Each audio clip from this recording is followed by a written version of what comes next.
to Hazard House. Come in. Come right in. I want you to see all the pretties I have for my little visitors. Hand toys for manual dexterity. Usually they don't result in any permanent statistics, excepting the guns, of course. Isn't that a little beauty? Only household current, too. Just 110 volts, but it makes beautiful statistics. Now you must see the kitchen. You know how children love to play around a kitchen. When children get to the age that they want to help Mama cook, I don't think that they should be discouraged, now do you? Childhood is such a wonderful time, and I believe the little dears should have every opportunity to explore the world around them, don't you? Now, the play yard. Just wait until you see the play yard. I always have a bonfire ready for the little dears. Children just love fire, and I make sure that my bonfires are really hot stuff.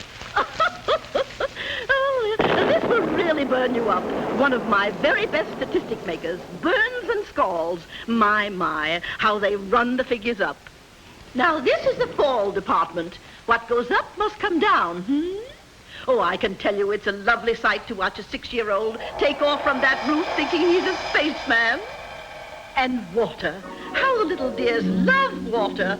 So water they shall have at Hazard House. It isn't very deep. I don't think. But then it doesn't have to be deep to make statistics vital. Bassinets for the very little ones, the pool for the waders, and just across the field, a lovely deep irrigation ditch for the older ones who think that they know how to swim. Isn't this a lovely place? Don't you think this is a paradise for children? You know, a lot of people say a growing child has to have his share of nicks and bruises, but I don't hold with that. I say, if he's going to hurt himself, he ought to do a real good job of it. Oh, I'm so glad you dropped by. And please feel free to send the children over any time. I'm always home. As I say, I just love children. Don't you? From what I hear, Hazard House is still there. And little old Mrs. Hazard is still cheerfully turning children into statistics. And none of the little girls and boys who visit her live happily ever after. And some of them don't live at all.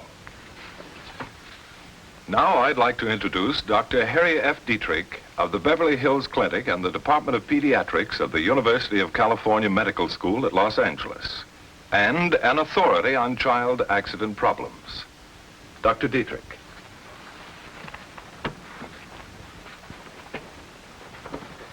In the past quarter of a century, medicine and its allied sciences have dramatically reduced the death rates in childhood. There never has been, nor will there ever be, a simple, easy immunization against accidents. And so accidents in the home area each year kill more children than pneumonia, cancer, tuberculosis, polio, or heart disease. More than any disease, even more than traffic accidents.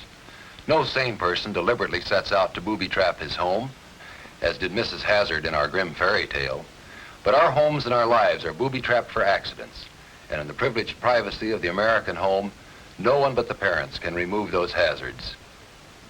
They can only be prevented by parents who constantly ask themselves, what can we do to prevent our child from being burned, drowned, crushed, or poisoned?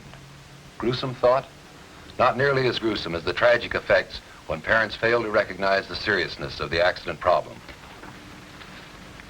Thank you, Dr. Dietrich. Thank you. You have been watching Mrs. Hazard's House, a grim fairy tale for parents, with comments by Dr. Harry F. Dietrich of the Department of Pediatrics. That was a real good little program, honey. Pretty cute idea. I just love those animated cartoons.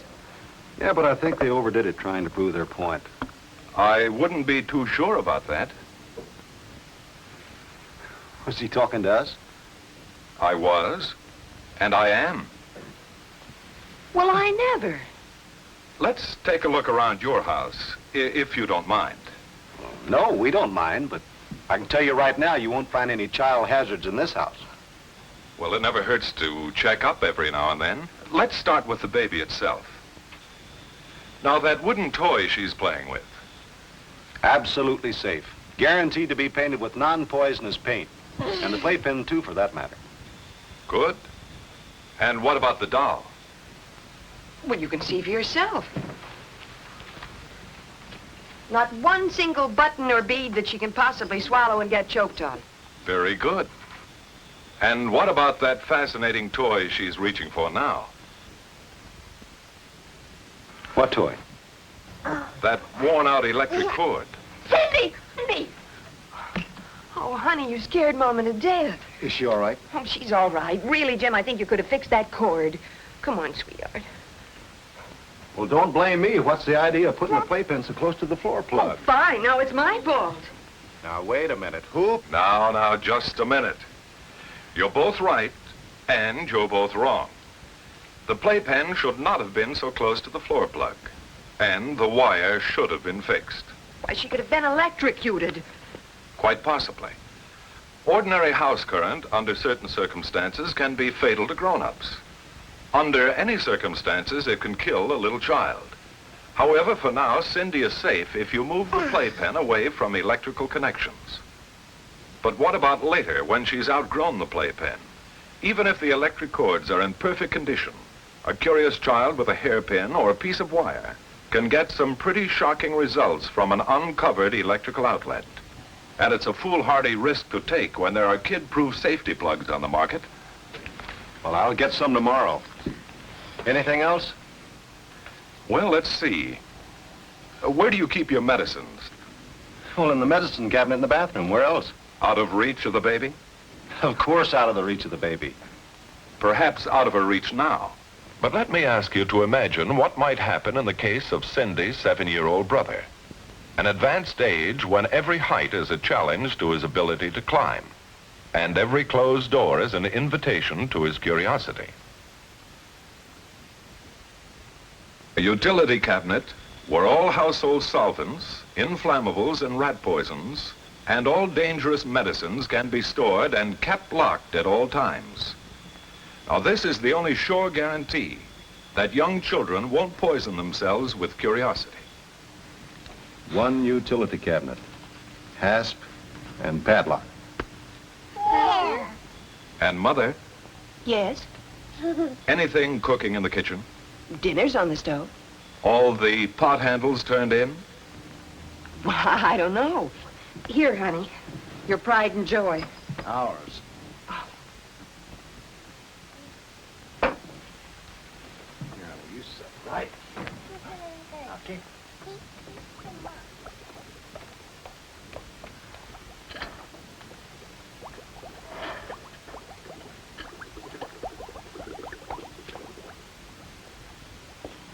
Well, you were right. The handles were turned out. And did you turn it in toward the stove? Yes, but I sure hated to. That was a brand new set of pots. It won't do it any harm. And if it did, it's a lot easier to replace a ruined pot than a scalded child.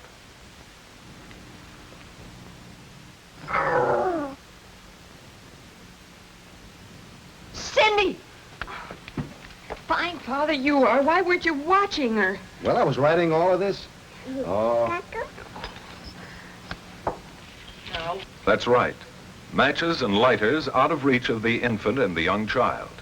For burns and scalds are the greatest single cause of death in young children. Well, it looks like you can never have a moment's peace of mind once you become a parent. My goodness, you can't think of everything. It's not quite as bad as that, is it, Dr. Dietrich? Well, I admit the problem of accident prevention may seem hopelessly complicated to most parents, but it shouldn't. This chart may clarify the point. If you notice, until a year of age, the infant needs 100% protection against all accident hazards. In the next year, because of curiosity, there's opportunity for simple but vital education. Protect him until you can teach him. And then remember that a child is best taught by his parents' example and by supervised experience, and least effectively by preaching. Although protection is greatly diminished by the age of 6, it never entirely disappears. Even for us supposedly educated adults, protection still exists in the form of fire ordinances, traffic laws, maritime and aviation codes. Like manners and morals, safety is a form of behavior that is learned in the home. No public or private agency can relieve you of the responsibility for teaching your child safe behavior. It's up to you. Thank you, Dr. Dietrich. Your local health department will gladly provide you with literature on safety in the home and a safety checklist by which you can make sure that your home is free from the hazards and pitfalls that make so many homes the most dangerous place in the world to live. Thank you for letting us join you. You may have missed your regular TV program, but you also may have saved the life of your child. You know, Jim, I don't think I've ever seen a television show that meant so much to me. Sure opened my eyes. Oh, darling, one more thing to add to your list. What's that? A child safety checklist from the health department. Cindy's had shots to make her immune to everything else. Let's try to make her immune to accidents so that she, too, can be one of the kids that lives happily ever after.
Forklift trucks. Machines designed and built to move material efficiently and dependably. You can color them safe. Equipment like this is safe. The only thing that can make it otherwise is the way it's used, how it's handled by the guy at the controls. And you can say this for most forklift operators: they're professionals. They're proud of their skill on these machines, proud of their ability to get the job done right. They have good safety records, most of them. Only now and then will you find the exception, the one who takes chances, the guy who's too busy to read his manual, to learn the rules, the guy who fails to follow instructions or takes a chance. On the job or off, he's the guy who forgets the color of danger. Red like blood. The color that says, watch it. The color that warns of trouble ahead. And whenever that warning is ignored, disaster can strike.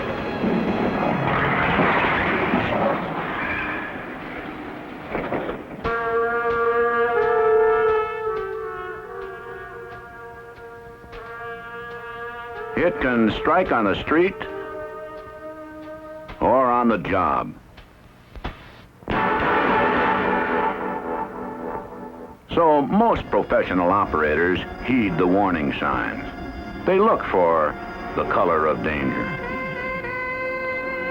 But they realize also that not all hazards can be marked or lighted. Signs can't be everywhere that danger might appear under certain conditions. And so they've learned to think ahead, to sense trouble before it develops. In a way, they see the color of danger even when it isn't there.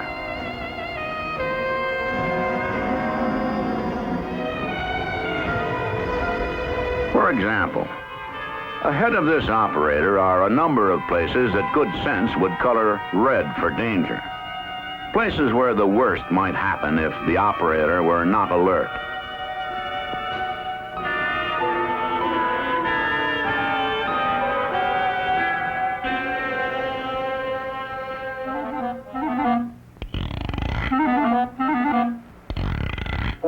Let's say it again. A truck like this will do its job safely, provided it's properly used. But misuse can reduce its built-in margin of safety in many ways.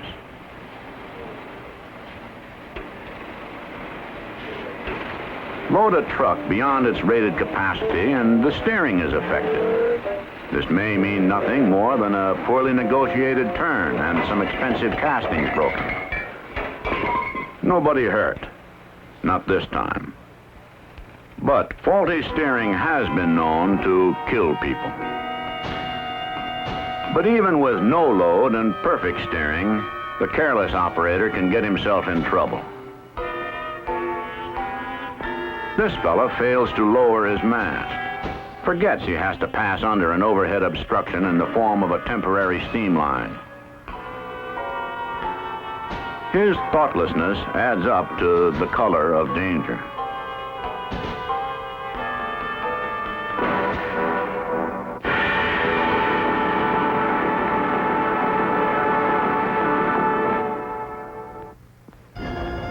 Professionals follow the basic rule. Always lower the mast when traveling from one point to another, with or without a load. Keep the forks low. If visibility is a problem, travel in reverse. And they keep in mind this principle. Raising a load also raises a truck's center of gravity. When this happens, it's time to take it easy. A clumsy hand on the lift or tilt lever can start a chain reaction that leads to trouble.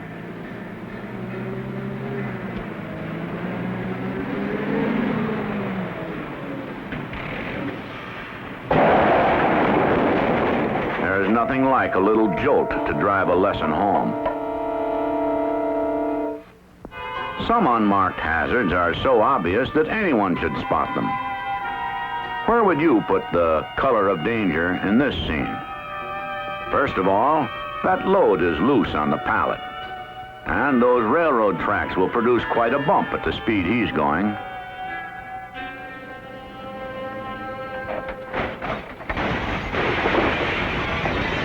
The best advice about crossing tracks is reduce speed.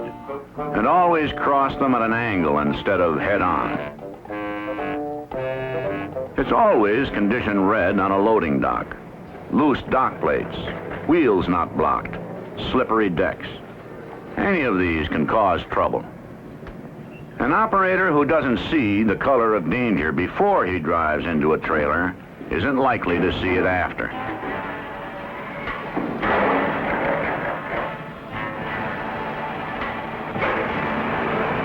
Hold it! It's not a good idea to depend on others to see danger for you. So always check the dock plate and make sure the wheels are chocked before you begin working a truck. People who take things for granted are especially apt to miss the color of danger when it flashes. This machine is in the shop to have the brakes repaired, but the mechanic, Harry Swartz, gets called away before he can complete the job. And he forgets to put a warning tag on the machine. The operator, Bob Broward, is there at 9:20. Harry promised him his truck would be ready by 9, so it must be ready. So why wait to see Harry? Or why, for that matter, take time to inspect the machine?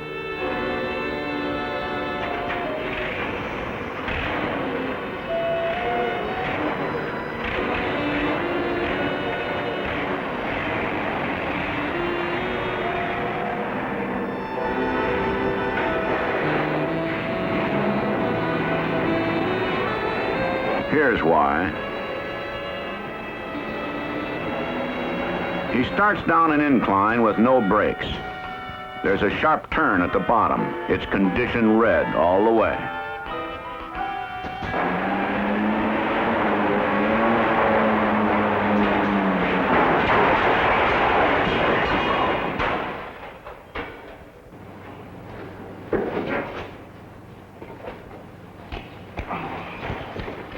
What happened, Bob? You hurt? No. Maybe I'll take you over here and let you sit down for a minute. No. Heck of a way to stop a truck. A 12,000-pound truck crash lands pretty hard. That's why an operational check is important, especially when it's been in the shop for repairs. But whether it's been in the shop or it's just the start of the shift, the experienced operator makes sure his machine is ready to go. He checks the hydraulic oil,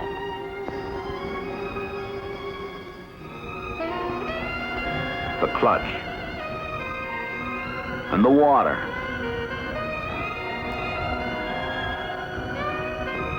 He checks the engine oil.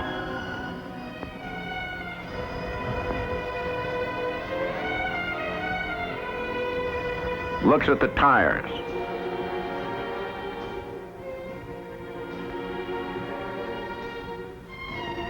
And his instruments. And he tests his brakes. He reports a faulty operation immediately. He doesn't take a chance. Yes, a professional takes pride in his machine and in the way he does his job. He not only knows his machine and its capabilities, but he makes sure he knows the material he has to handle. A real pro would never fail to take into account loosely secured containers, and he'd use special care when working at this height.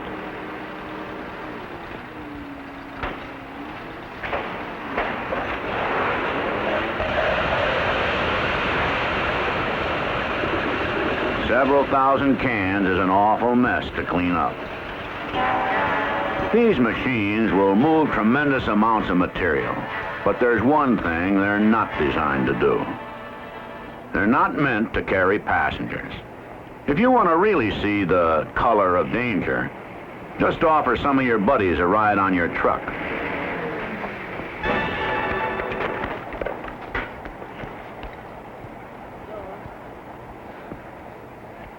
They'll remember your kindness for a long time.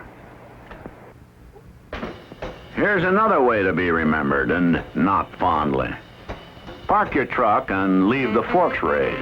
After all, how can anyone get hurt by a machine that's standing still?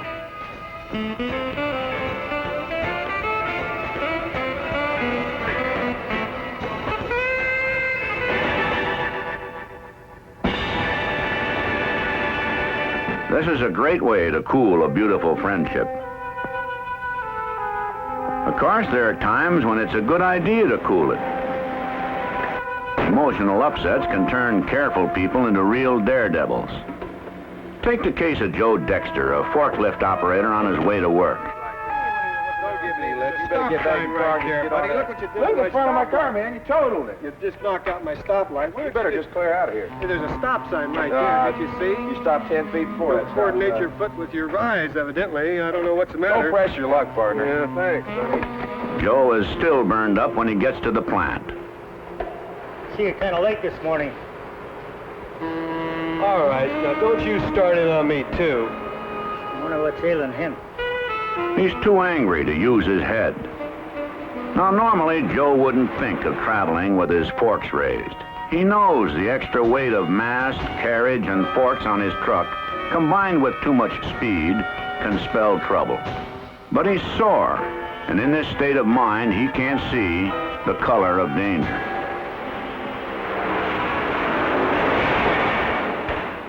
So, cool it before you start to drive. Another way to cool it, but not particularly recommended. You're working inside a warehouse on a dry surface. There's plenty of traction for turning and braking. But suppose you forget for a moment the possibility that the dock outside may be wet and slippery. On the way out, you pick up too much speed. So when you hit the brakes,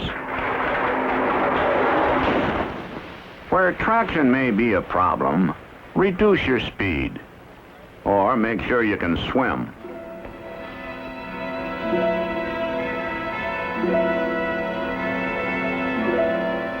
Of course, an operator doesn't have all the responsibility for safety. Those working around forklift trucks should watch out for the rear end swing, especially in close quarters. They should make certain the operator knows they're there. Otherwise, the color of danger may be all too apparent. Some large lumber dealers handle millions of board feet each year. To move that much lumber efficiently requires a lot of material handling equipment. But unless it's used safely, there's not much efficiency. Example, A heavy load carried too high for stability, partially obstructed vision, add too much speed, a sharp turn, a sudden stop, and the result is downtime. In this case, no casualties. Another time, who knows? The point about the color of danger is anyone can see it after an accident. The trick is to recognize it before. Loading a stack of drums 3 pallets high is asking for trouble, but that's only the start. Since the operator doesn't see the color of danger, let's put it in for him. Some red on the barrels because 3 pallets high, they make an unstable load. Some red on the ramp, always a danger spot. And some red on his head because it isn't working. He should have learned long ago that the only way to get down an incline with a load is to back down. But it's too late now. A careless operator, an unstable load, a sudden stop, an explosive mixture. They say accidents will happen. And they're right, they will happen. As long as the man at the controls doesn't look for trouble ahead, doesn't know and follow the rules. They will happen to the man who misuses his machine, forgets its capabilities and limits. Accidents will happen to the man who doesn't think, who doesn't keep on the alert, who doesn't watch for the color of danger.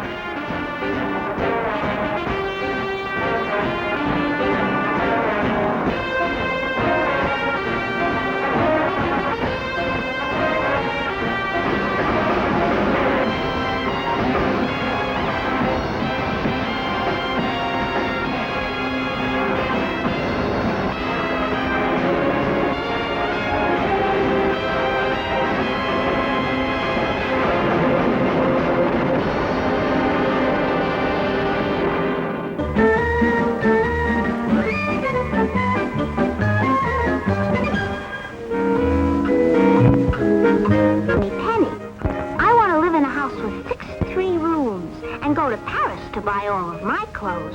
Listen to weird note. This is Timmy, my little brother. He's extremely young. Oh, and that's Ruff. One thing is certain, everywhere that Timmy goes, Ruff is sure to go. What's out fun that I have with me? He says he wants to be a fireman, but he'll have to wait a long time. Because Mommy and Daddy say children shouldn't play with fire. They're absolutely right, Penny. Let me tell you something about fire. Fire can be man's best friend and work for him. Or it can be his worst enemy. But man has learned how to use fire for transportation on land and in the air. For industry, and in the home, for cooking our food and keeping us warm. But when man becomes careless, fire can get out of control and cause total destruction. To keep it under control, you should know something about it. To have a fire, you must have 3 things. Oxygen, which is air.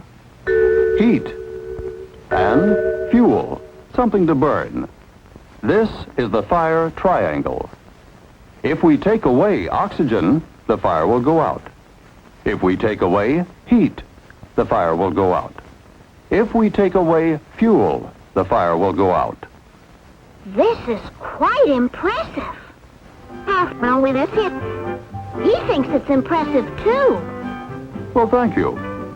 Now I'd like to tell you about the most common fire hazard. It's a match. It seems quite harmless, but even a match can become a demon if people are careless. Gee, that was scary. Ruff says children who play with fire get burned. Now, isn't he a clever dog? Yes, he is, and he's right. Of course, fires aren't likely to start in your home if it's kept neat and clean. However, fires can start in closets, cellars, and attics if people aren't careful. Ruff said he put a bone in this closet the day after Christmas. Timmy says he gave it to him for a Christmas present. Isn't that just like a child? Yes, but you should know that where there are old newspapers, paint cans, rags, and other things that burn, even a tiny spark might start a fire. Did we do that? No, Penny, you didn't start the fire. But that's what can happen in piles of rubbish and junk. So we must keep our homes neat and clean if we want to prevent fires. My mommy says there's a place for everything, and everything has its place. What's that about? Timmy says he thinks it would be fun to live in a firehouse and slide down poles. Children certainly have funny ideas, don't they? Firemen are very useful citizens, Penny. Oh, I know that. I suppose I really shouldn't discourage Timmy. Of course, firemen would have a lot less work if people didn't start fires. But they do. That's silly, isn't it? Yes, but people do it every day. Now take electricity. It is very safe when it's used properly, like this. My mommy just got a new lamp. Let's see. Yeah, you know, Timmy says I should tell you, we have a new TV set, too. That's nice. But look at this. Too many appliances without proper wiring create heat. And of course you remember that heat is one side of the fire triangle. And electric wires, even inside the walls of a house, can get so hot that fire can start without being seen. I'm certainly going to remember this. I hope you do, Penny. But you don't have to worry about this happening if your house is wired properly. Timmy says maybe he doesn't want to be a fireman after all, because he doesn't like fires. Firemen don't like them either, Timmy. That's why they try to prevent them before they start. Of course, some fires are very pleasant. Yes, I always say there's nothing like curling up in front of a fire with a good book. As I was saying, some fires can be pleasant, like the one in the fireplace. Provided, of course, you have a metal screen in front of it so the sparks can't hop out on the rug or on the furniture or even on you. See what can happen if we take away the screen? This is absolutely catastrophic. It's even worse than that. It's careless. And that's why children should always remember that grown-ups are the only ones to take care of the fireplace. Don't forget, it should always have a metal screen in front of it and a clean chimney on top of it. Oh, I'm glad that's over. Imagine, Ruff and Timmy want me to play firehouse with them. They say they want to practice. You'd think they had enough fires for one day, wouldn't you? A mere child and dog are no playmates for a girl who's going to be a movie star. Timmy says there's a cigarette in the ashtray, and he wants to put it out. Isn't that silly? Yes, it is, Penny, because this ashtray is a nice big one, and it isn't... This is simply awful. Yes, it is, Penny. But as I said, if people are careful and use good-sized ashtrays, this won't happen. Timmy says he's going to watch all the ashtrays in our house. I think that's an excellent idea. It certainly is. And sometimes grown-ups have to be reminded to make sure all cigarettes and matches are out before they empty an ashtray, too. You know what? I may not go to Paris or live in a house with 63 rooms after all, because it's more important children and grown-ups how to prevent fires. I'll make sure that Timmy and Ruff understand the fire triangle so that they can help me. Now pay attention, everybody. To have a fire, you must have three things. Oxygen, that's air, heat, and fuel, which is something to burn. This is called the fire triangle. If we keep these three things from getting together, we will prevent fires. Oh, my doubts. Sorry. Timmy says we'd better go and tell everyone about fire Bye!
Made 3 careless mistakes on his way to school.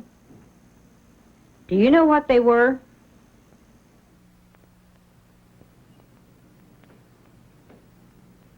People who walk face traffic, but when you ride, you're part of the traffic. Go with it. Be right. Ride right on the right side of the road, carefully.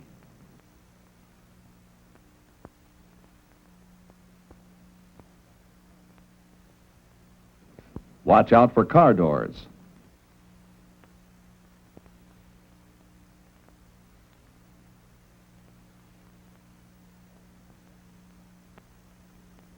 Always be ready to stop.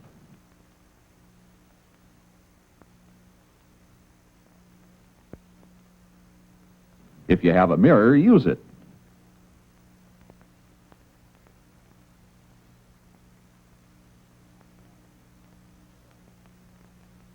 Ride in the direction of traffic. Ride on the right, no matter what you're driving.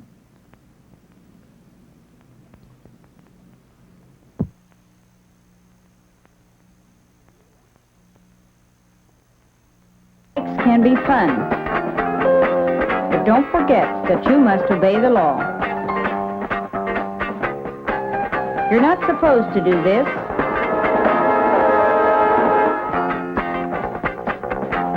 Or this.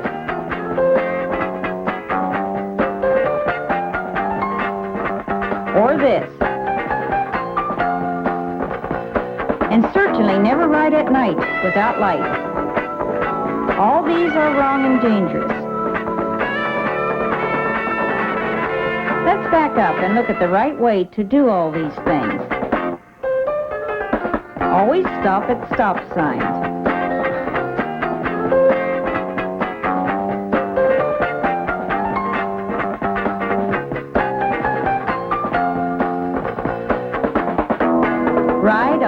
side of the street.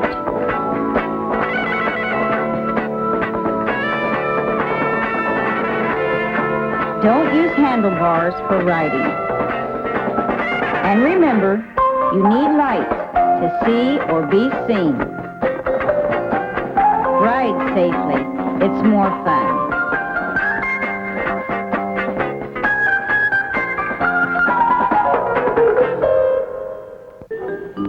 Freedom and responsibility go together. You seldom find one without the other. A bike is freedom.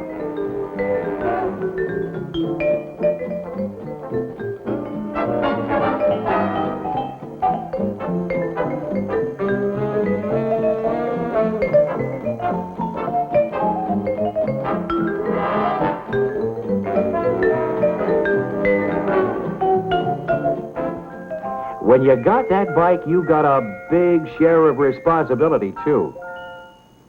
When someone gives you a bike, someone is depending on you to ride responsibly. Freedom and responsibility go hand in hand. And on your bike, you're free.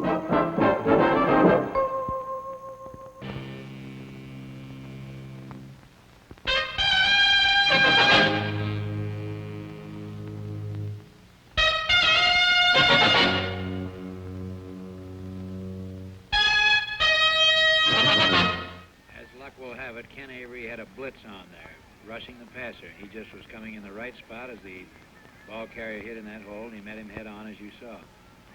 3rd down, 2 to go.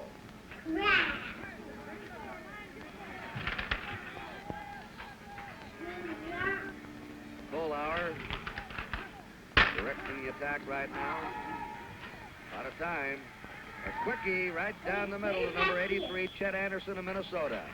And Anderson has to be stopped in the south secondary by Frank Horak of Texas Christian and Wayne Trimble of Alabama. So there's another first down to the north. The last time you saw Anderson catch a ball, it was the same pattern. This is the late stuff over the middle, and this is very difficult.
John Long, age 35, married, 5 feet 8, 162 pounds, occupation architect, address 2678 Spring Drive. At approximately 9:15 on November 21st, 1966, struck a utility pole and died almost instantly. Perhaps you used to know him. If you could see his face, it might seem familiar to you. But we could not show his face to anyone because he doesn't have one anymore. How did the end of his story begin? At a bar? Was he a victim of fatigue? Did his mind wander away for just a second? Was he a poor driver? A bottle of red pills was found in the glove compartment of his car. A simple drug you find in any drugstore.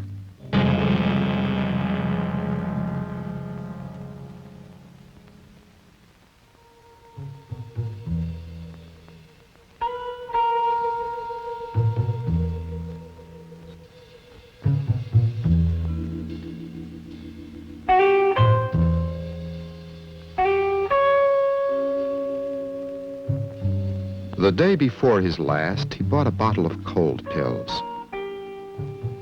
Irrelevant fact. It might seem so. But the most important message in his life was close at hand. So very close at hand. But he missed it completely. The next morning, he still had his cold, but he decided to go to work anyway. The pills had given him considerable relief, and he took 2 more that morning. He did not read the newspaper. But even if he had, he probably would have overlooked the message.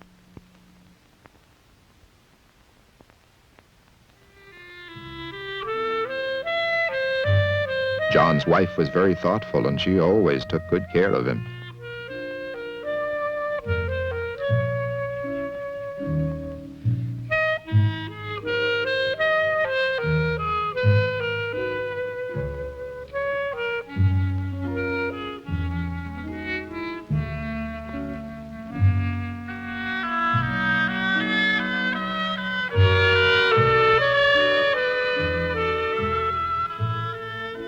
When he forgot the pills that morning, she remembered them. She, too, had the message in her hands, but failed to read it.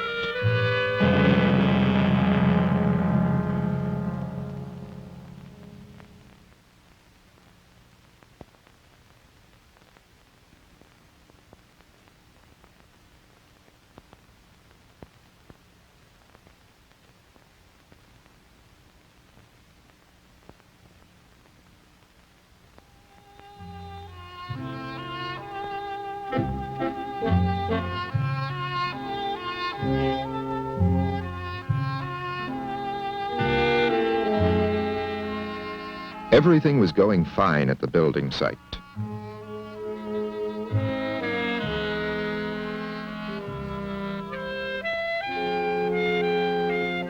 The project was progressing as planned.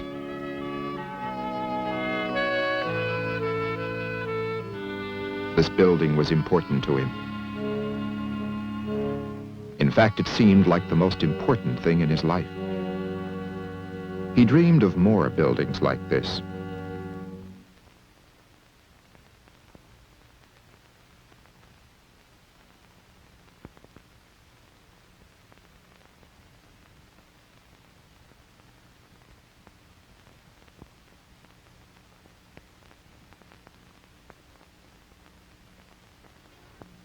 One day, perhaps a bridge.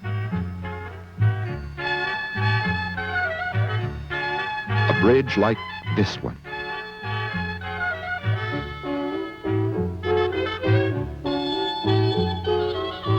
Every time he crossed it, he felt a strong desire to build one. John did not know that something else was more important in his life this very day than any bridge ever built. Than anything else. Something he completely ignored. He did not know that because of an oversight, he was crossing this bridge for the last time. Because of something that seemed trivial, unimportant. 9,000 Americans die or suffer injuries on highways every day. Many because of ignorance, because they missed a message, or did not realize its importance in their lives. John never drove recklessly. He obeyed traffic signs, speed limits. He did not drive when he had been drinking. But like thousands of others, he didn't understand the powerful effects of a tiny pill.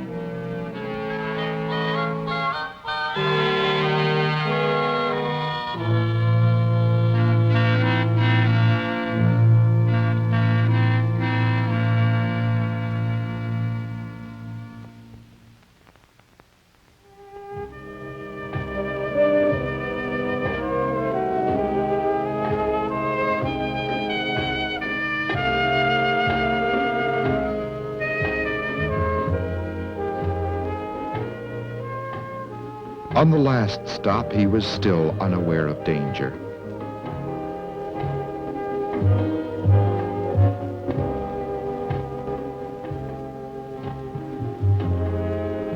but he had a chance to notice. Or perhaps the girl behind the counter. If she knew, she could warn him.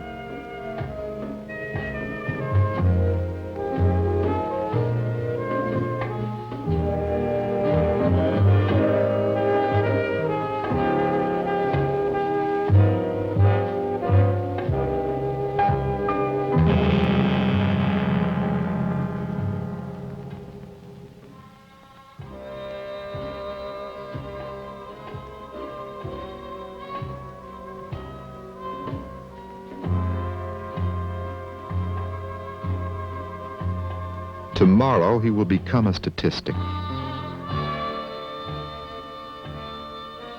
But he still thinks he will be home for dinner tonight.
Caution.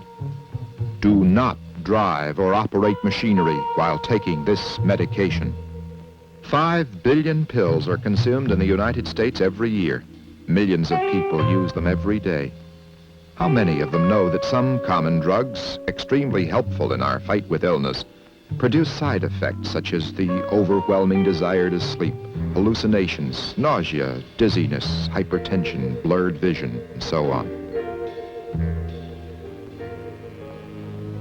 Take this message very seriously before it is too late.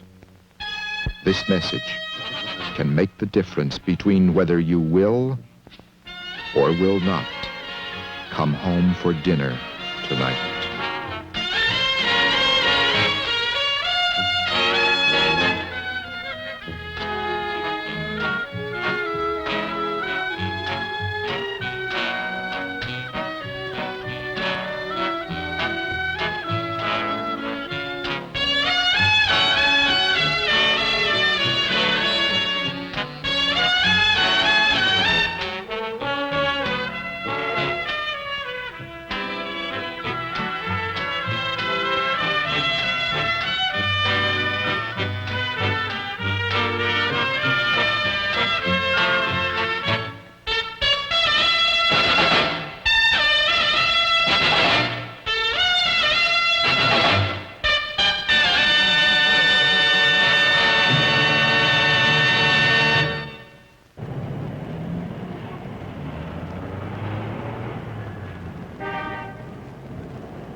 Betty doesn't feel well today.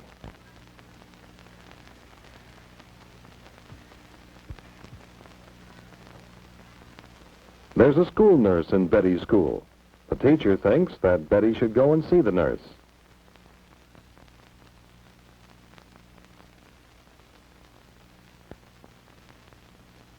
The nurse looks at Betty very carefully.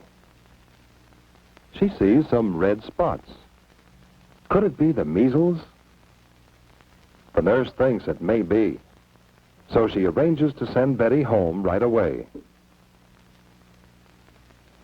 Dr. Fuller comes to see Betty at home, and sure enough, he says that she does have the measles. Dr. Fuller explains to Betty that she will have to stay in bed until she gets well. The doctor makes out a report saying that Betty has the measles. He will send this report to the Department of Health. Dr. McNally is the health officer in Betty's town. He is in charge of the Department of Health. His staff collects reports of all diseases which can be spread from one person to another.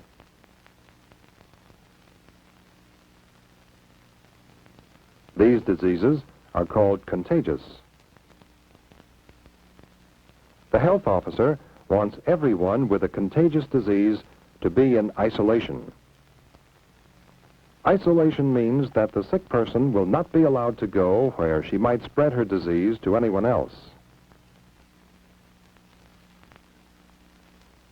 Dr. McNally and the other men and women at the Department of Health work closely with the family doctors in Betty's town to find and isolate cases of disease.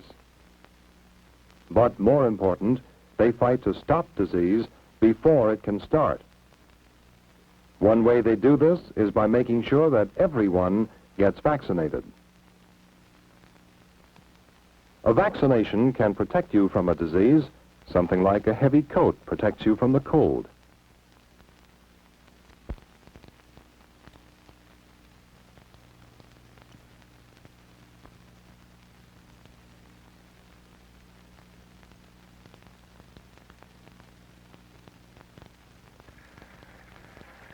The Department of Health laboratory in Betty's town plays a very important part in the fight against disease. Here, tests are made and studied. Each dark spot is a colony of germs. If nothing is done to stop the spread of germs, they can make thousands of people sick. The Department of Health fights in many ways to keep germs from spreading through the town. The milk you drink must be fresh and free from harmful germs.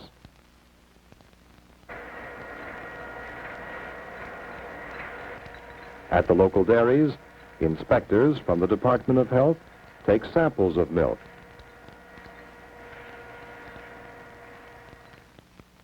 These samples are tested in the laboratory to make sure that they are free from germs which might be dangerous to you.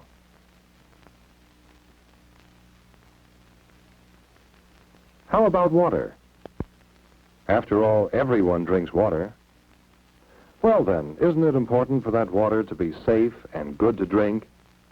It certainly is. Technicians at the Department of Health test many samples of water every day to make sure that they are pure and free from germs. This careful testing protects you every time you take a drink of water.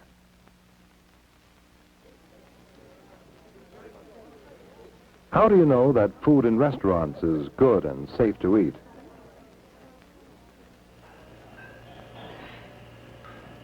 Health inspectors carefully examine all the restaurants in town. They make certain that food is prepared and served here with the same care and cleanliness as it would be in your kitchen at home. You can be certain that a restaurant inspected by the Department of Health is a safe place to eat.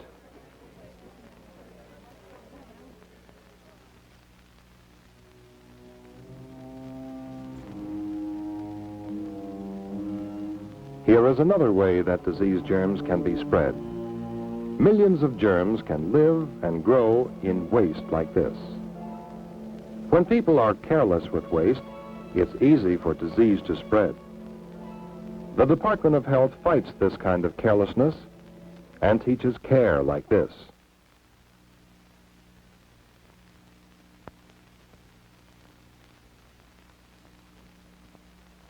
Making certain that garbage and other waste materials are disposed of properly is an important way in which the Department of Health fights germs and disease.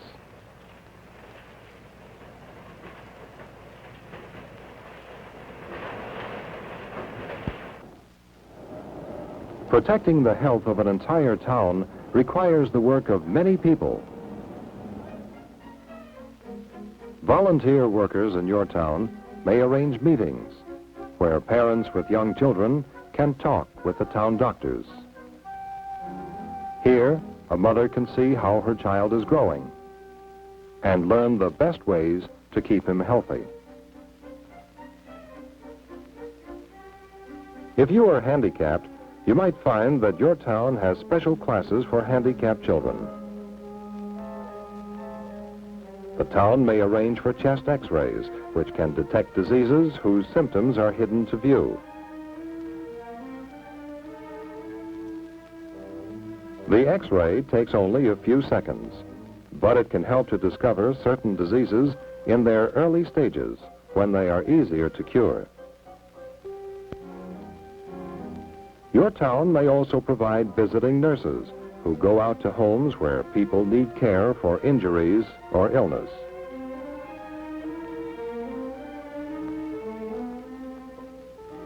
This is routine.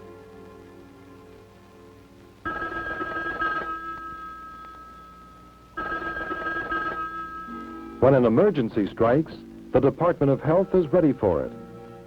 A case of typhoid fever, an uncommon and dangerous disease, is reported. Soon, another case of the same disease is discovered. The next day, a third case is reported. If the disease is not stopped quickly, it can spread through the town, causing suffering and death. Homes where the disease has broken out are put under quarantine. When a house is under quarantine, only doctors and nurses are allowed to go in and out.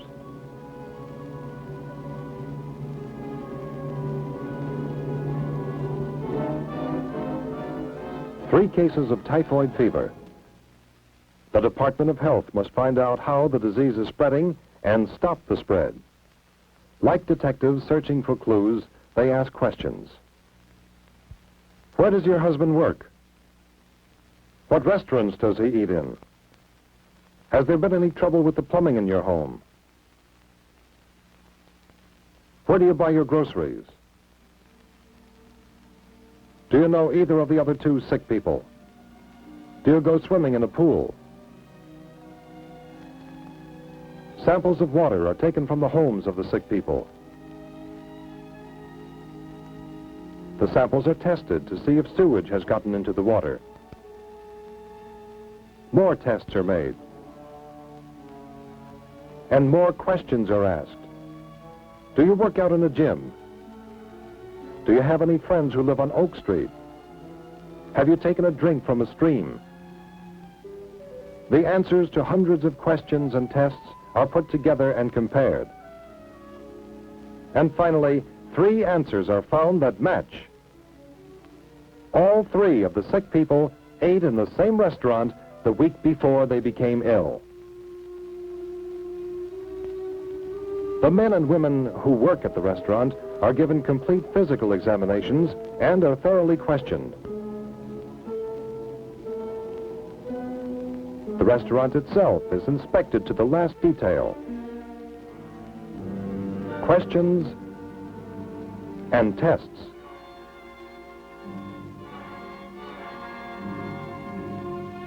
And finally, the answer is found. This man recently quit working as a dishwasher in the restaurant. The results of a thorough examination show that he carries the germs of the disease in his body, even though he isn't sick himself. The germs traveled from his body to his hands, and from them to the dishes he washed. Now that the person who carries the germs has been discovered, he can be treated. And the spread of the disease is stopped.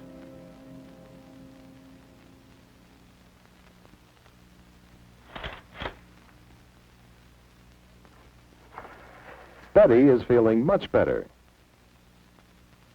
Dr. Fuller examines her and finds that she no longer has the measles. The doctor writes a note to Betty's teacher saying that Betty is cured of the measles and that she can go back to school.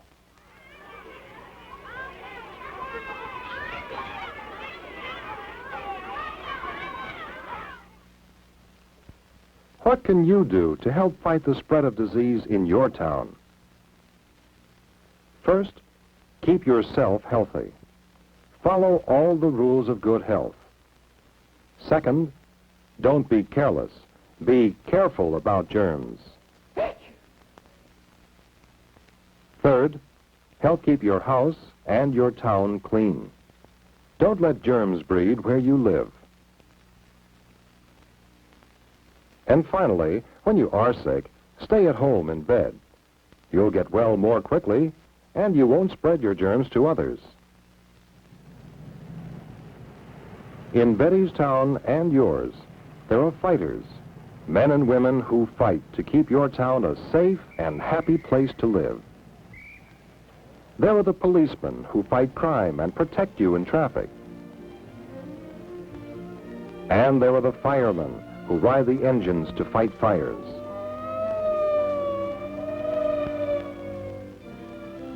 But she is a fighter too.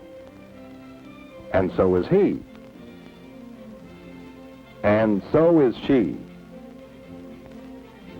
All the people in the Department of Health are fighters too. Fighters against disease and death. In the fight to keep your town a happy and a healthy place to live.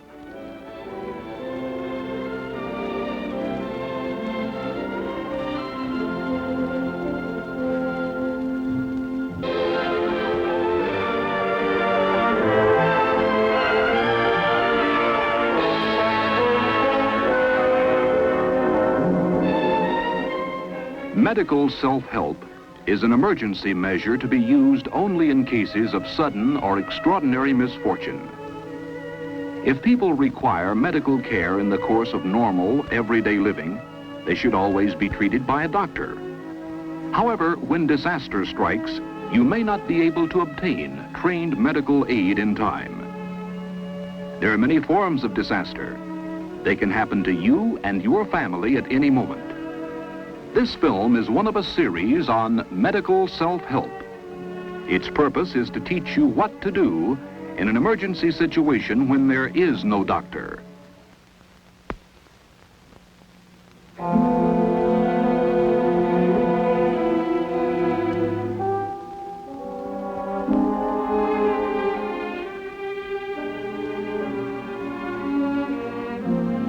At a time of major disaster, the proper handling of injured persons at the scene of injury is a major responsibility of rescue workers.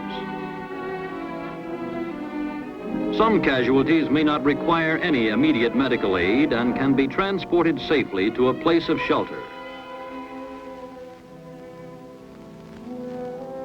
Other victims must not be moved until emergency medical aid is given.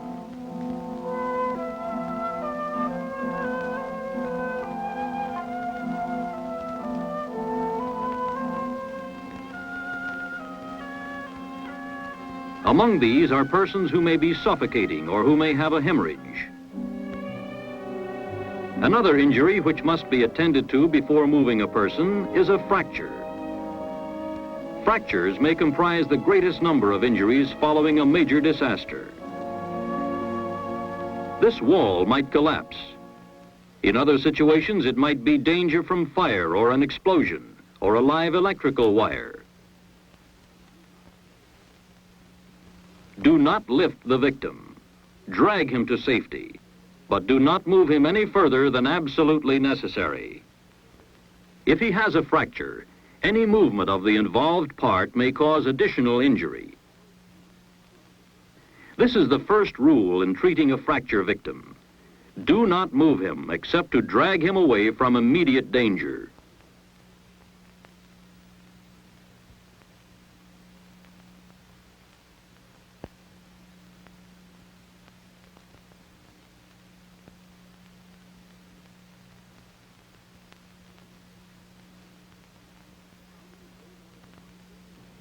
How do you know there is a fracture? In many cases you cannot be sure, but in every case where a broken bone may have occurred, you must assume it has occurred and handle the situation accordingly.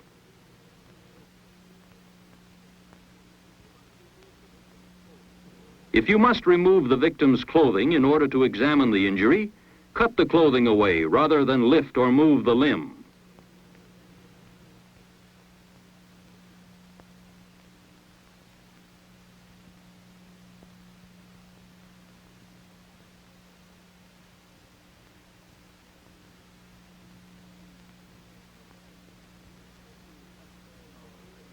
Inspection is necessary, however, in order for you to determine what type of fracture exists and to decide what immediate steps must be taken to prevent complication.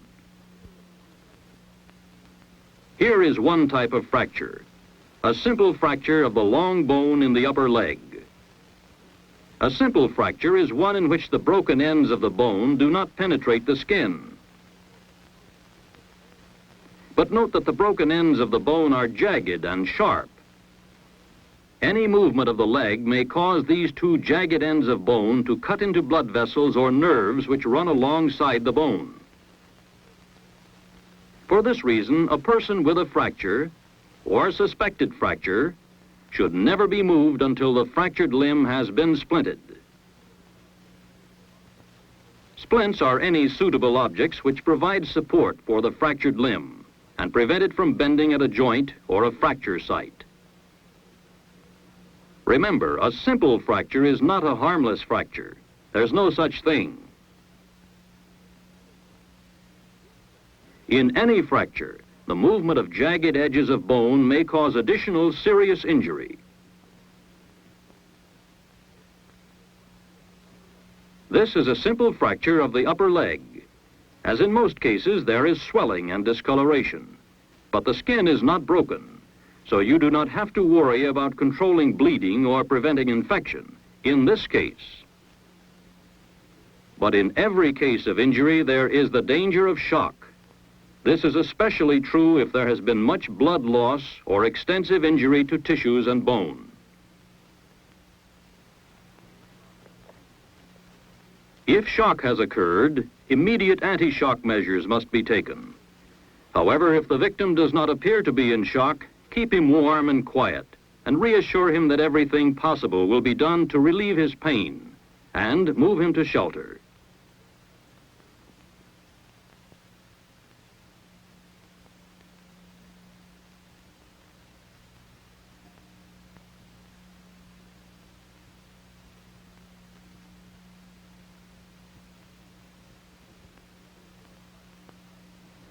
The splints must be tied securely at several points, but never over the fracture.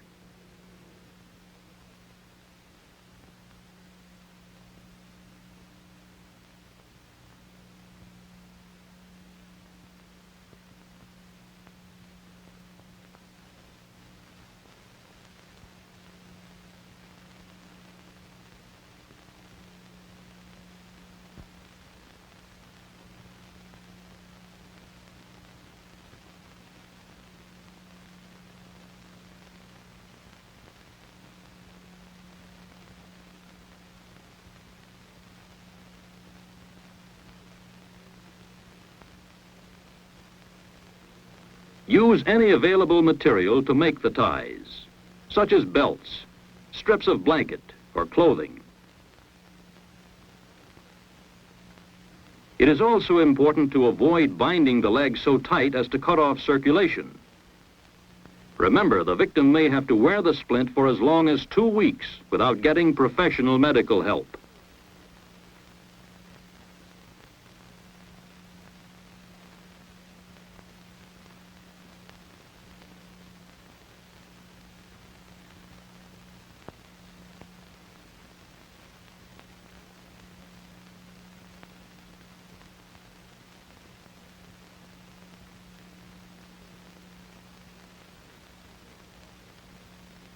Secure all the ties with square knots to prevent them from slipping.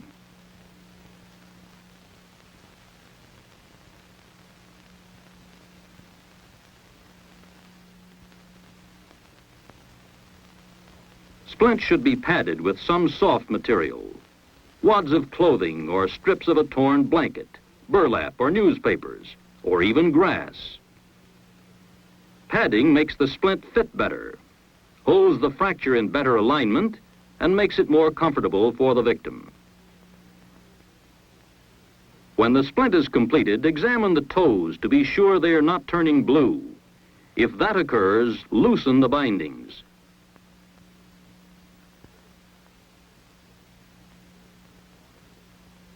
Keep the victim warm and as comfortable as possible.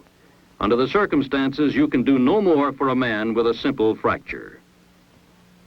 However, in a compound fracture, when a broken bone penetrates the skin, there is more you can do, more you must do. This is a compound fracture. In this injury, a broken end of the bone has penetrated the skin. It is an open wound and may result in immediate shock or in ultimate infection. Either of these complications may cause death. What must you do first? First, prevent shock, since this is an immediate threat to life. To prevent shock, lower the victim's head, cover him to conserve body warmth, and keep him quiet.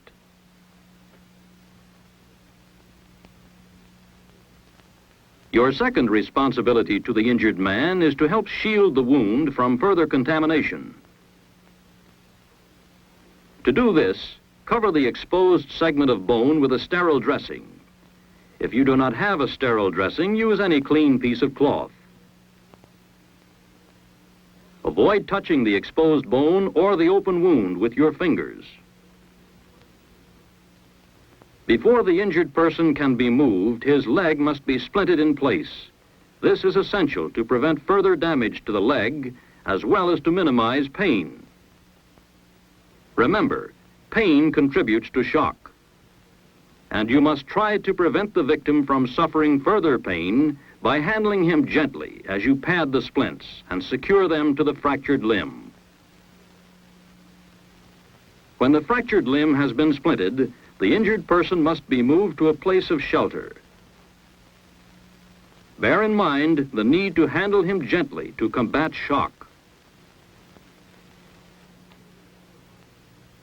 When using an improvised stretcher, make sure it is strong enough to support the weight of the injured person. When carrying an injured person, the rear stretcher bearer should walk out of step with the front bearers. This prevents jogging the victim and aggravating his pain. Keep his head low. Keep him warm. Since shock may develop hours or even days following injury, anti-shock measures must be continued after the victim has been brought to shelter. He should be kept lying down and protected against chilling. For people with open fractures, additional precautions must be taken to prevent or minimize the risk of infection.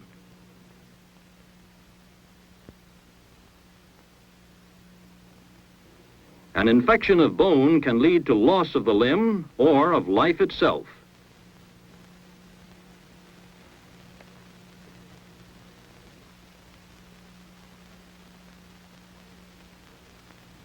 One way to help prevent infection is to irrigate the open wound with saline solution, sterile water, or plain tap water.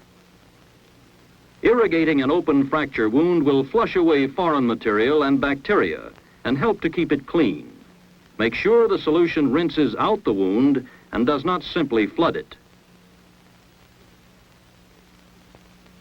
Since this is an open fracture and the broken ends of the bone are badly out of alignment, an attempt must be made to return them to near normal position before muscle contraction produces even further malalignment.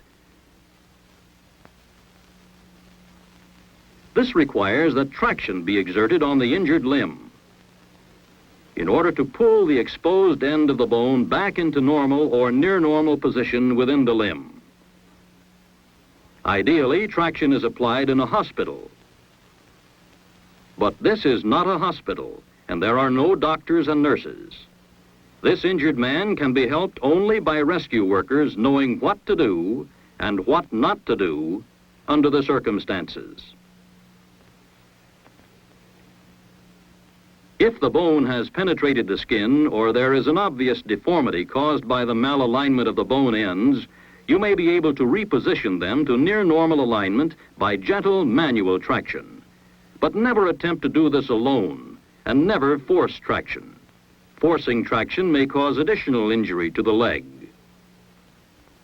To be effective, traction must be sustained after the limb has been splinted. If the limb has been extended to its normal length without difficulty, it can be sustained in traction with this simple device: a few twists of cloth which secure the victim's foot to the extended tips of the splint under slight tension.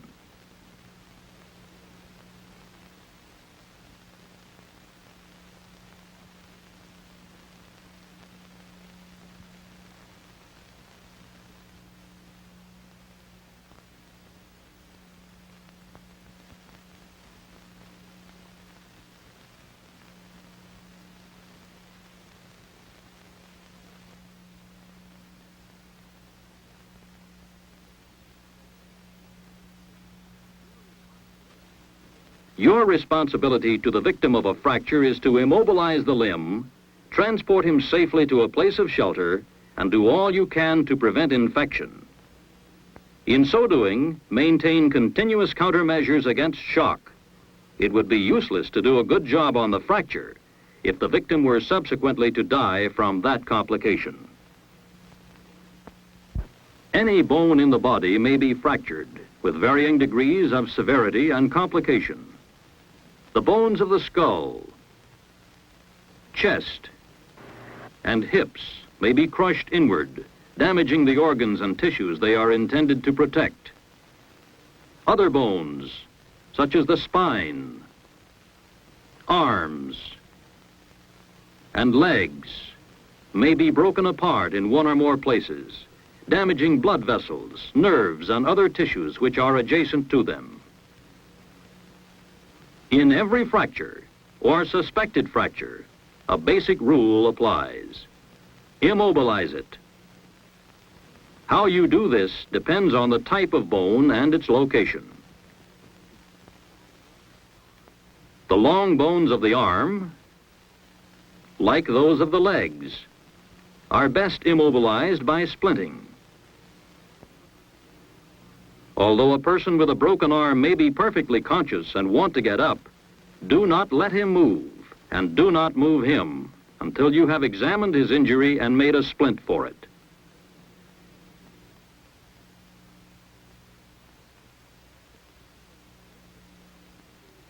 This victim has a simple closed fracture of the bone in his upper arm.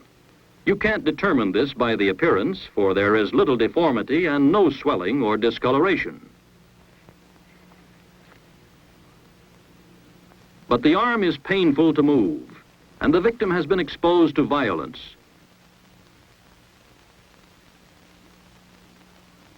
You must assume the arm is fractured and act accordingly. Make a splint for it. An emergency splint for fractures of the arm can be made with boards and bindings. If the upper arm is fractured, make sure the binding material supports the arm above and below the fracture site, and that it does not cut off circulation. The lower arm should be supported in a sling, which you can make out of any soft material or the victim's own shirt. A sling will also temporarily support a fractured lower arm. These are quick emergency methods for handling simple fractures of the arm. Many fractures cannot be immobilized by the splinting methods used for the long bones. Among these are fractures of the hip, ribs, and skull. Nevertheless, fractures of these parts of the body must be immobilized to prevent bone ends or fragments from causing additional serious injury to the vital organs they contain.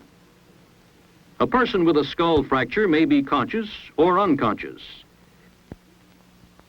There may be bleeding from the mouth, nose, or ears, or none at all. There may be an obvious injury to the head, or none at all.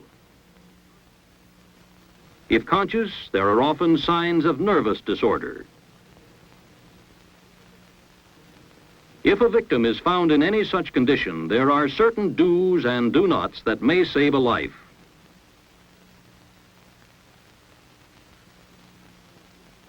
Do control bleeding by elevating her head slightly.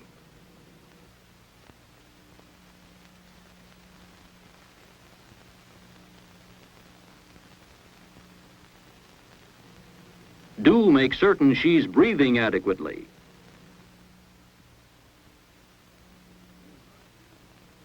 Do not leave a skull fracture victim alone, and do not attempt to move her by yourself unless she's in immediate physical danger or no possible assistance can be obtained. This child has suffered a fracture of the jaw.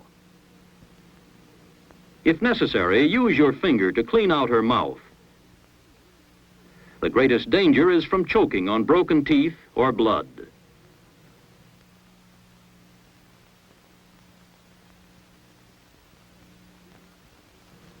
You cannot set this fracture, but you can provide some immobilization by placing a broad strip of cloth under her chin and easing the jaw gently into normal alignment. Do not force her teeth together. Do not tie the bandage too tightly, or the victim may find it difficult to remove if she needs to vomit. That might result in her choking to death.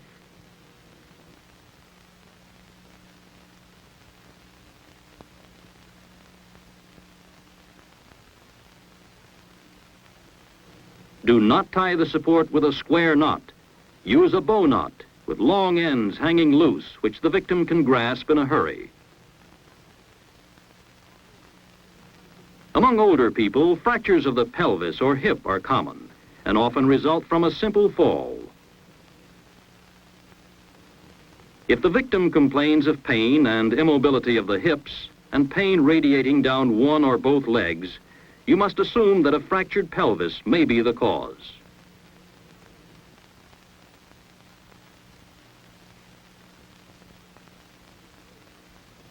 If no other fracture is suspected, gently place the victim on her back, with the knees slightly bent and supported by a roll of blanket or clothing. This position provides maximum support for the pelvis. The victim must be transported in this position.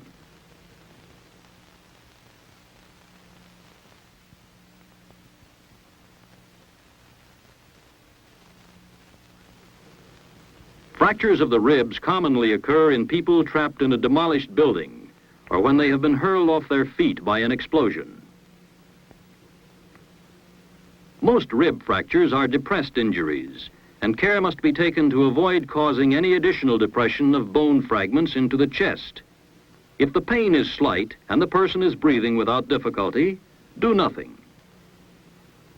However, if he cannot breathe properly without feeling intense pain, binding his chest may ease the pain and improve his breathing.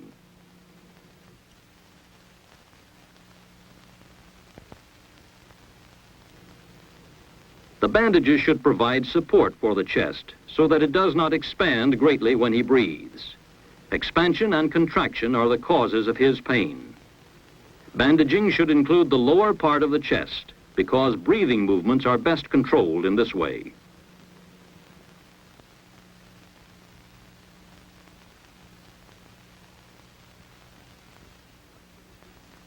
Once the victim has proper support from bandages, he will probably be more comfortable.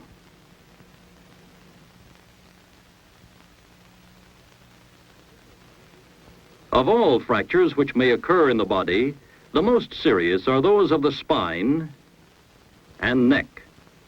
You can see why by looking at the body from a side view. The vertebra of the neck and spine compose a flexible bony tube, or vertebral column, which extends from the base of the skull to the base of the pelvis. The vertebral column has two main functions: to provide support for the body and to protect the spinal cord. The spinal cord extends from the brain stem down through holes in each vertebra. If the vertebrae are fractured and become dislocated, the spinal cord may be damaged or even cut in two. From this point downward, the body may be completely paralyzed. An injured spinal cord is one of the most serious and crippling of any injury you may ever see. If the victim is conscious, tell him not to move his head. Should broken bones cut the spinal cord, he might die within seconds.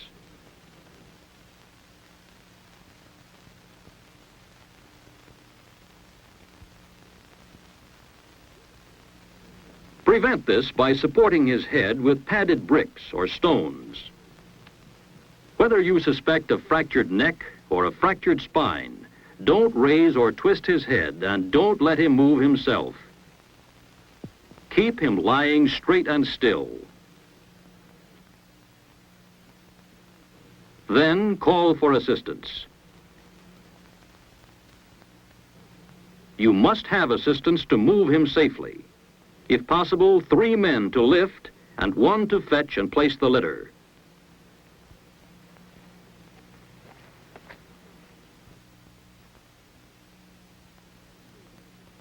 When you're ready to transport him, remove the head supports temporarily.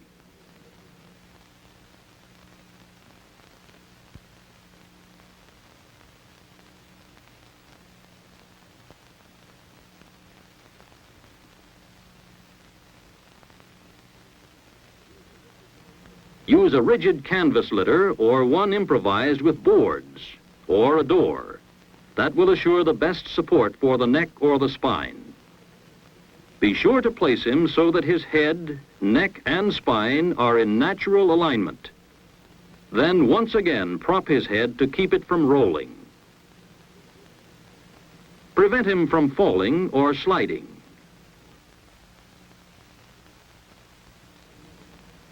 Carry him carefully.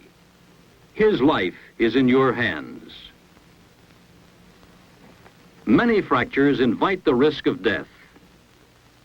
Immediate death from shock, or a more lingering death due to infection or injury to vital organs caused by sharp ends or fragments of bone. In most fracture cases, you can prevent this by knowing what to do and what not to do. Do not move a person with an uncared for fracture, except to drag him out of immediate further danger. Do not move a person with a suspected fracture of the neck or spine by yourself. If the patient must be moved, get help. Do not bind or splint any fractured part of the body so as to cause additional injury. It is just as important to remember the do's.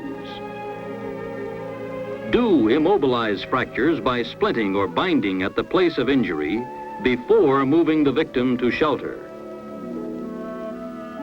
Do clean the wound in an open fracture by irrigating and dressing it. Do take steps to combat or prevent shock.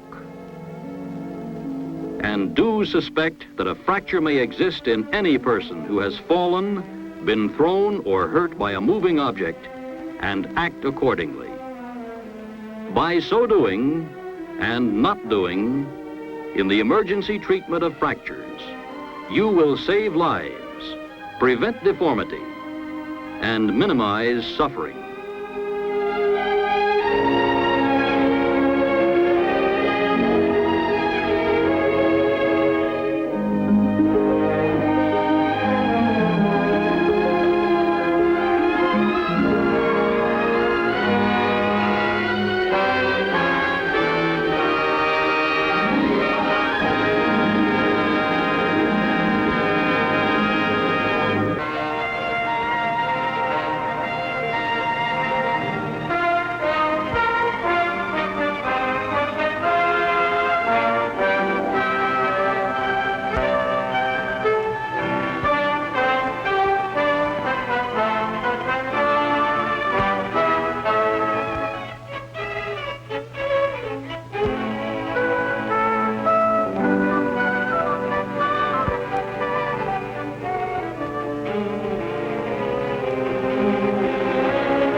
man has always been a builder.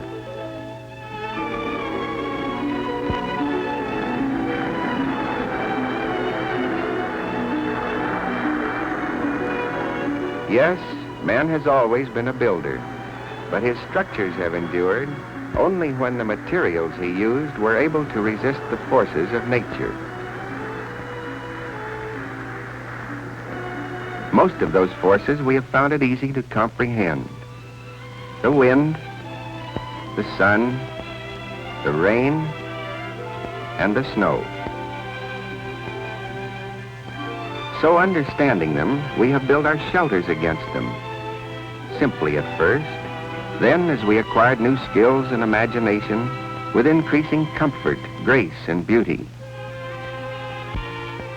And with each advance, we might say to ourselves, this is good. This is beautiful.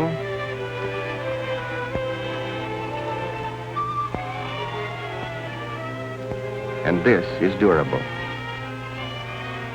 But always as we built, we took one thing for granted: the earth beneath our feet, the solid earth in which our structures were anchored.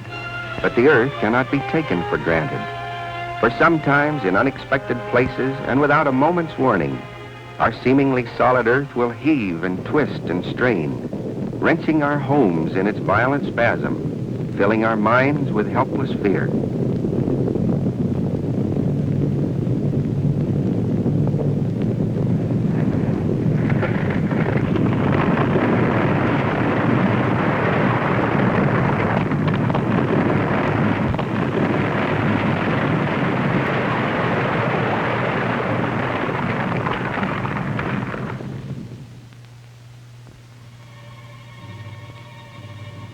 Leaving behind its hideous desolation. Desolation we have seen so many times and in so many places. San Francisco, Seattle, Santa Barbara, Long Beach, Helena, Manila, Tokyo, Tehachapi, Arvin, Bakersfield, and countless others around the world. Where next? Where next we can hardly know. We can only guess. If this be our fearful threat, where then shall we find our answer? We found our answer in the earth itself. For while the earth may tremble and quake beneath our feet, it also yields the we take our iron. Out of the iron we make our steel. And out of the steel we create the strength to support our buildings. Yes, even against the shock of earthquakes.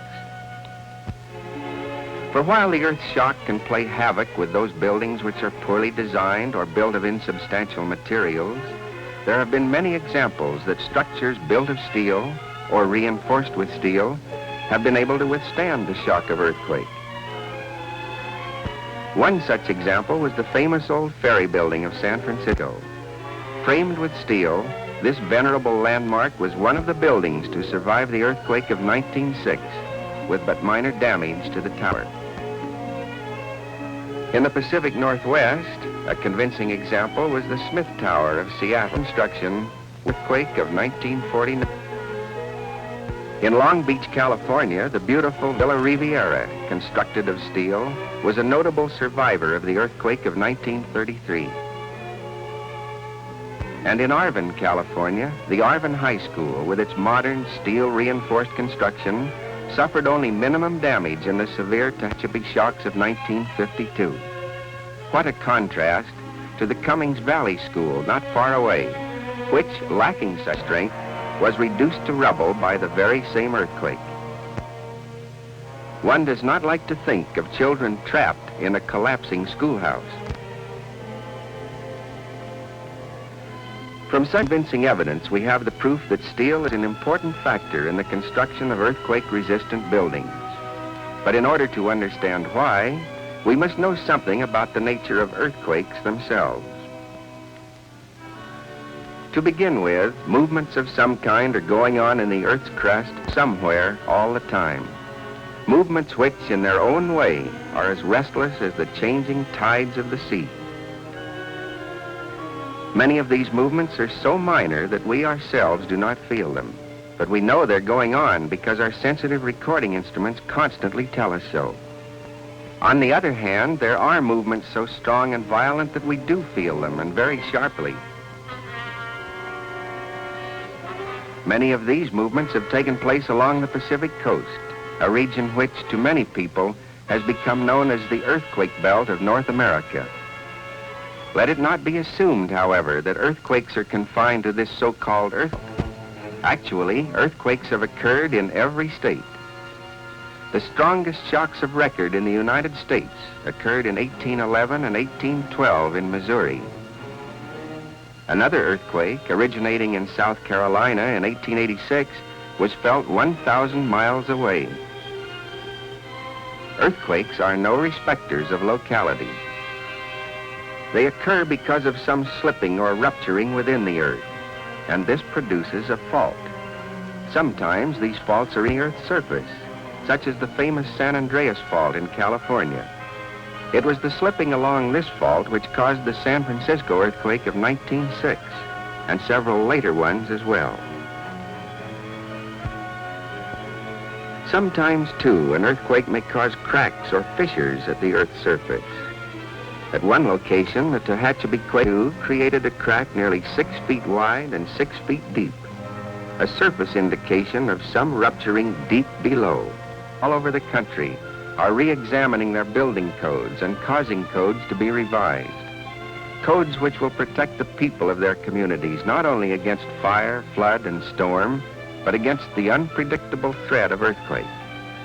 Through sensible compliance with these codes, many communities have caused schools and other buildings to be abandoned solely because of unsafe design or construction. Many communities, realizing the danger in overhanging parapets and other gingerbread construction, have enacted legislation requiring them to be remedied or removed, and with good wisdom, for even if the building stands, its unsupported parapets and ornamentation are more than likely to be shaken down when the earthquake strikes. And beware to those below. In the city of Los Angeles, the building code requires that some types of parapets be removed and replaced with steel-reinforced bond beams, which, when tied into the main structure, reduce hazards and often give additional strength to the building. Removal is not always required, however, for with certain types of parapets, it is possible to tie them into the structure with steel bracing, thus reducing the accident hazard. So we know what we must do. We must make our homes and our buildings safe. We must build them soundly to give them lasting strength. And those entrusted with public responsibility must see that proper codes are not only enacted, but also enforced. For while we cannot yet predict when or where the next earthquake will strike, we know that with wisdom, foresight, and continuing research, we can arm ourselves against it. We can use our weapon, steel, and when we use it wisely, even the earthquake will lose its terror. Our people will be safe and secure.